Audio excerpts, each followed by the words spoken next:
Next talk point जो मैं रखना चाहता हूँ वो है बुमराह के ऊपर। ओह, क्या वो टेस्ट डायमंड वाली जो बात है क्या वो वैलिड है? आई थिंक मोहम्मद कैफ ने जो बोला है वो मतलब एकदम सही चीज़ बोली है। और मैं मतलब इस टेस्ट मैच को देख के तो आई जनरली थिंक कि काफ़ी लोग के मन में सवाल उठा होगा, क्योंकि भाई ब्रेक था और पता है मतलब ये देख के तो लग रहा है कि अच्छा इस बैट्समैन को नहीं खेले, क्योंकि उसमें भी इतना टाइम का गैप था। अगर वो उसके बाद ऐसी बॉलिंग करने वाले होते तो क्या पता हम लोग टेस्ट मैच हार जाते। पर मतलब मेरा पॉइंट ऑफ व्यू ये तो नहीं है ऐसा भाई, क्या 140 नहीं डल रही आपसे 2 कंसेक्यूटिव टेस्ट मैच खेलने पे? ब्रेक तो उतना ही है जितना उसमें भी था। ये तो है, मतलब वो जो बीजीटी वाली सीरीज है उसके बाद से पता नहीं क्या हुआ है बंदे को। वो all timer series he for sure, ये तो पक्की बात है। इतना गंदा डिप तो उसके बाद फिटनेस में मतलब हाँ कि इस लेवल तक आपने चैंपियंस ट्रॉफी मिस आउट करी है भाई पूरी। नहीं तो आई जेन्युइनली बिलीव अगर आप एक मैच खेलने के बाद 9 दिन के रेस्ट लेकर भी इतना लो एफर्ट बॉलिंग कर रहे हो, या तो you are no longer the same player after that surgery, या फिर आपने आईपीएल रश करके खेला है। हाँ, इन आइदर केस क्रिटिसिज्म आएगा ही आएगा। मेरे को ये समझ में आता है बुमराह को कुछ मत बोलो, क्यों नहीं बोले भाई? जो आप कोई और अगर ऐसा बॉलर होगा क्या उससे आप एक्सेप्ट करोगे ये चीज़? और ये इस टाइम पे आप वो भी देखो भाई, ये जो अभी चल रहा होता है एक्स्ट्रा इनिंग्स वाला, बुमराह को लोग बहुत संभाल के बोलते हैं, क्योंकि ऑब्वियसली वहाँ पे जो पार्ट है, संजय गणेशन भी वहाँ की पार्ट है वहाँ पे, तो थोड़ा संभल के सबको बोलना पड़ता है। पर जो गवास्कर जी बड़े आराम से क्रिटिसाइज कर सकते हैं किसी भी प्लेयर को, वो ऋषभ पंत को भी कर देते हैं, कई बार वो और प्लेयर्स को भी कर देते हैं, बट बुमराह को लेके वो अभी भी थोड़े रिजर्व्ड होकर बोलते हैं, क्योंकि obviously has to maintain that relationship with his colleagues as well. पर ये चीज़ लोग ज़्यादा सवाल उठाएंगे नहीं, बट आई थिंक सो इस टेस्ट मैच के बाद लोग उठाना स्टार्ट कर दिया उन्होंने, जो पूरे सवाल थे उनके करियर के ऊपर specifically as a test player. क्योंकि मैं वही बोलूँगा, विकेट नहीं आए कोई बात नहीं, एफर्ट और मतलब भाई 140 तो आप एक्सपेक्ट करोगी डलेगी यार बुमराह से। अगर आपके मेन बॉलर जो कि आपके जो आपका हेड है अटैक का, अगर वो 140 नहीं डाल पा रहे डिस्पाइट एवरीथिंग, जो हमने पहले ही बात करी हुई है कि अच्छा उन्हें बेटर एंड से बॉलिंग करने को दी जाएगी, उनको सपोर्ट प्रॉपर दिया जाएगा, तो जो स्पेयर हेड अटैक के वो तो बुमराह ही हैं। अगर वो 140 नहीं डाल पा रहे बिकॉज उनने एक टेस्ट मैच अभी 9 दिन पहले खेला था, अब उनको वापस खेलना पड़ रहा है, तो फिर तो ज़्यादा सवाल उठेंगे भाई, ज़्यादा क्रिटिसिज्म होगा ही होगा। I can not emphasise this enough, but अगर कोई भी बंदा सिर्फ 2 टेस्ट मैच खेलने के बाद इतना स्टीम लूज कर दे रहा है despite having 10 to 15 days gap on an average, कि वो 140 भी नहीं डाल पा रहा है throughout the test match, there is something wrong and this needs to be called out. Second point क्या है, जो गौतम गंभीर ने भी कहा कि अभी कोई रूल आउट नहीं है, सारे पेसर्स फिट हैं।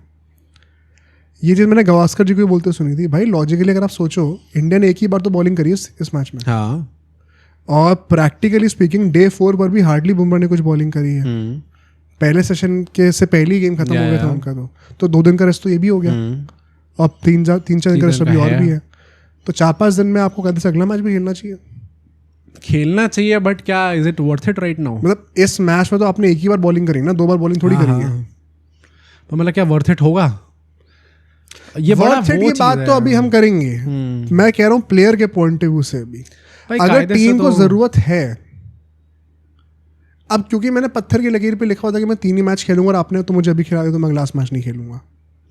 नहीं, टीम वो तो उस हिसाब से चले तो फिर तो वो पहला सेंटेंस ही काफी है, टीम को जरूरत है, टीम को जरूरत है तो बाकी सारे प्लेयर्स खेलने को रेडी हैं। भाई वो बंदा टूटी टांग के साथ आ रहा है, क्रच पे आ रहा है चलकर यार खेलने के लिए, शर्म से डूब जाऊंगा अगर मैं वैसे भी आप सिर्फ बॉलर्स को भी देख लो तो बाकी सब तो रेडी हैं भाई, उनको तो वो ऐसे बैठे हुए हैं कि मौका मिल जाए भाई खेलने को। मतलब think about guys like Anshul Kamboj for that matter, मतलब उनका ऑब्वियसली डेब्यू काफ़ी स्कारिंग था, बट वो कितने टाइम से वेट कर रहा है बंदा कि यार एक चांस मिल जाए मुझे खेलने का। करुण नायर को 6-7 साल लग गए वापस कमबैक करने में, उनको कितना सोचना पड़ा कि यार एक चांस मिल जाए। साई सुदर्शन कितनी मेहनत करके अभी आए हैं खेलने के लिए, ऋषभ पंत टूटी टांग से खेलने को रेडी है, सिराज वो बंदे को आप सिलेक्ट करो ना करो मेहनत तो करता ही रहेगा, प्लस उसको वो कभी मना करेगा ही नहीं बॉलिंग करने से। मतलब हमने कैसे बात करी हुई है कि पहली बात तो हर टेस्ट मैच के लिए रेडी होगा, एट द सेम टाइम अगर मान लो बुमराह उस टाइम पे कह रहे हैं मुझसे बॉल नहीं डाली जाएगी, तो सबसे पहला आदमी जो खड़ा होगा हाथ ऊपर करके कि मैं डाल लूंगा वो सिराज होंगे। हाँ तो वो डे 3 के लास्ट ओवर में यही हुआ था, बुमराह ने मना कर दिया था, वो रेडी थे सिराज, एक ओवर के लिए आया था सिर्फ सिराज। नहीं तो पॉइंट वही है ना कि जब बाकी सब रेडी हैं, और अब मैं वही कह रहा हूँ कि चलो ठीक है मान लिया कि आपकी बॉडी हैंडल नहीं कर पा रही, पर नहीं कर पा रही तो कुछ ना कुछ डिसीजन तो लेना पड़ेगा ना बाकी टीम को। फिर रिटायरमेंट, मतलब ऐसे तो बहुत सारे खिलाड़ी यार जो कहेंगे कि यार हम एक मैच खेल लेंगे पर उसके बाद हमें ब्रेक लेना पड़ेगा क्योंकि मेरी बॉडी ऐसी है, बट जो टीम है वो हर किसी को ऐसे ट्रीट नहीं करती ना। तो मतलब मुझे ऐसा लगता है कि बीजीटी के दौरान तो चलो एक ऑल टाइमर सीरीज थी और उसके बाद किसी पे हिम्मत नहीं थी कोई सवाल भी उठाते बुमराह के ऊपर। मतलब जो आदमी रोहित शर्मा के रन से ज़्यादा विकेट लेके दिखा रहा है पूरी सीरीज के अंदर, उस पर आप कैसे सवाल उठाओगे? तो एक वो ऑल टाइमर सीरीज थी, बट उसके बाद से जो भी हुआ है, and if this is the truth कि उनने आईपीएल में अपने आप को रश करा है, I generally don't know what to think about it. क्योंकि होगा प्रेशर भाई, हो सकता है कि आईपीएल का प्रेशर हो, बट प्लेयर का कुछ तो से होगा। कॉस्ट ऑफ इंडियन टीम भाई, कुछ तो से होगा, कुछ तो से होगा प्लेयर का। अगर इंडियन टीम को वो आदमी अगर बोल सकता है, मैं वही कह रहा हूँ, सब चीज अजम्पशन पे बेस्ड है, if he can convey that to team India कि मैं 3 ही टेस्ट मैच खेलूंगा, क्या वो मुंबई इंडियंस को कन्वे नहीं कर सकते? नहीं, अजम्पशन की बात क्या, अगर आप पूरा आईपीएल खेल पा रहे हो बट फिर आप टेस्ट मैच में आके इतना ज़्यादा फटीग हो जा रहे हो कि आप 2 मैच के बाद 140 नहीं फेंक पा रहे हैं, तो कहीं ना कहीं तो सवाल उठेगा ही उठेगा ना। There is no scope of assumption. ये तो हमें क्लियर कट दिख रहा है इसका इफेक्ट क्या हो रहा है। हाँ, नहीं तो मतलब जो लोग ये भी कह रहे थे ना पहले कि आईपीएल का से तो एक मैच में 4 ओवर फेंकने होते हैं, पूरे साल में आप 40 ओवर फेंक रहे हो सिर्फ, जो कि आपको एक टेस्ट मैच में फेंकने होते हैं। It is not about that. Soft load आप कैसे हर दिन मल्टीप्लाई कर रहे हो, उसके ऊपर भी तो बात आती है। ये 4 ओवर जो आप कह रहे हो, अल्टीमेटली सॉफ्ट लोड की भी हमने बात करी कि और भी चीज़ें होती है आईपीएल में करने के लिए, और एड शूट्स के लिए जाना होता है, कमिटमेंट्स होती है। सेकेंडली वो जो 4 ओवर आप कह रहे हो, हर दूसरे मैच में फिर वापस करना भी तो पड़ रहा है। हर 2 दिन में तो मैचेस होते हैं आईपीएल के अंदर, तो वर्कलोड तो है ही। वो आप उसको ऐसे मत सोचो कि वो 4 over in a single match, आप सोचो कि 2 महीने का वर्कलोड किया उस टीम पे, और उसके बाद बुमराह आ रहे हैं यहाँ पे खेलने के लिए। तो 2 महीने ऑफ लो, आप मेंटली भी अपने आप को फ्रेश रखो। और मतलब यहाँ तो Bumrah, to be very honest, mentally भी मुझे फटीग लग रहे थे। हाँ, इस मैच में ना, हाँ, मतलब अगर वो इंटेंट ही नहीं दिख रहा बॉल के पीछे, तो फिर तो आप यही कहोगे मेंटली भी फटीग है। प्लस मैं वही बोलूँगा कि भाई यस, इंडिया में प्रथा नहीं रही है, बट फिर इंडिया में ऐसा कोई खिलाड़ी भी नहीं था जो इतना ज़्यादा अपने आप को प्रिजर्व करके रखे। बाहर ऐसा हुआ है कि प्लेयर्स जो कि प्रीमियम फास्ट बॉलर्स है लाइक मिचेल स्टार्क, उनने मिस करा है आईपीएल, 6-7 साल मिस करा है, ताकि वो टेस्ट क्रिकेट को प्रायोरिटी दे सके या फिर अपनी कंट्री को प्रायोरिटी दे सके।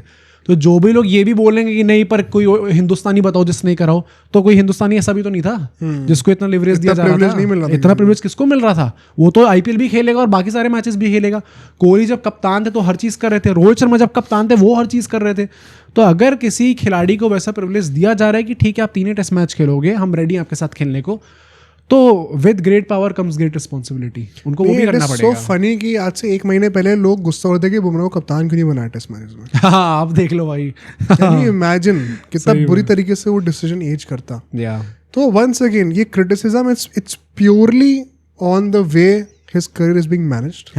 बंदे से कोई पर्सनल किसी को इशू नहीं है, but I don't like when people are afraid of asking these questions, because आप लोग नहीं पूछोगे तो कौन पूछेगा? ये डिल्यूजन में क्यों बैठे हुए कि बुमराह है नाम, इसलिए हम कुछ नहीं पूछेंगे। भाई ये आप किसी भी और का नाम ले लो, किसी को अलाउड नहीं होता ये सब करना। एंड ये इतना लो एफर्ट बॉलिंग तो अनएक्सेप्टेबल है। अब सोचो अगर ये क्लिप इतनी बढ़िया थी तो पूरा का पूरा पॉडकास्ट कितना बढ़िया होगा। तो अगर आपको इसी क्लिप का पूरा पॉडकास्ट देखना है तो यहाँ पे क्लिक करिए, और अगर आपको ऐसे ही और क्लिप्स बिंज वॉच करनी है तो यहाँ पे क्लिक करिए।